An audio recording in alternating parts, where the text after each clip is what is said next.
Today, we're going to be talking about the storming of the Bastille. Now, this is part 2 of the beginning of the French Revolution notes. So, Bastille was a famous and notorious prison in France during this time. Many poor people were sent to this prison. And so, the regular French people wanted to overtake this prison, to take it over and to hold it as their own. So King Louis begins ordering troops around Paris, and he wants to protect his kingship. He wants to maintain king of France. The National Assembly, which is the group of those poor people, were scared that King Louis was going to start using violence against them. So they needed to arm themselves and be ready. So on July 14th, 1789, a mob of Paris citizens, they went to Bastille, and they were looking for weapons and to free the prisoners and to gain power. They at first tried to negotiate with the commander of Bastille. This failed. So when they did, this armed mob stormed the Bastille, killed all the people there, freed the prisoners, and cut off the head of the commander and stuck his head on a stick. And they paraded around through the streets. The prison itself only held about 8 prisoners, but it was a symbol of oppression to the poor people. So the poor people overtaking it was showing the king that they're not going to take it anymore and we can do what we want. This here is a picture of Bastille and the people down here storming Bastille. Now there was a great fear that was created amongst the rich people. Many of the rich people were getting scared of these poor people. These poor people were doing whatever they wanted against the rich. I mean, they were killing them, doing whatever. It was a horrible time, and a lot of people were scared.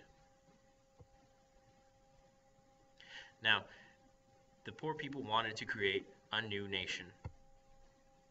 So this National Assembly formed a new government while France's monarchy, or the king's power, was crumbling. They created this document called the Declaration of Rights of Man. This document was created in 1789. Basically says that all people are going to be equal, everyone has equality, liberty is everywhere, everyone's equal under the law, and everyone gets freedom of speech and religion and all that. The only people that are left out of this, unfortunately, were women. Here's a picture of what that declaration might have looked like. Now, they wanted to restrict the king's power. So the poor people created this constitution, these documents, because they wanted to take more and more power away from the king. Louis called troops to Versailles to protect his palace. And while the men were out fighting the war, supporting the revolution, the women stayed at home, take care of the children, and to try to find food. Problem is, there still wasn't enough food for the poor people. The war was going on, the rich people still had the food, and the poor people were still suffering. So about 7,000 women marched from Paris to Versailles, where King Louis lived, and they were demanding for bread. Now, Marie Antoinette, which was King Louis's wife, said that, well, if they can't eat bread, let them eat cake. As you see here, let them eat cake. This was an insult to these people. They couldn't afford bread. What makes them think that they can afford cake to eat? So the people got really mad. And Louis was scared, so he moved his palace to a new place, Tuileries. And shortly afterward, the power of the church and the clergy were being taken away as well.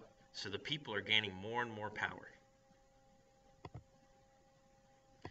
A new government was formed by the National Assembly. They finally, in 1791, they finally completed their new constitution, and they created this legislative assembly, and the power of the king was just almost gone. There was almost nothing left now by this point.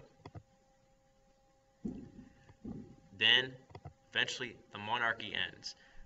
Many outside countries were trying to intervene or to stop this revolution, but the revolutionaries were able to fight them off and win.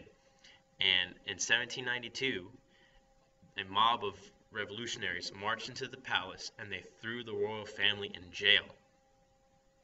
The legislative assembly were powerless. Even though they were created by these people, they felt powerless. The people were doing what they wanted to do, so they voted themselves out of existence.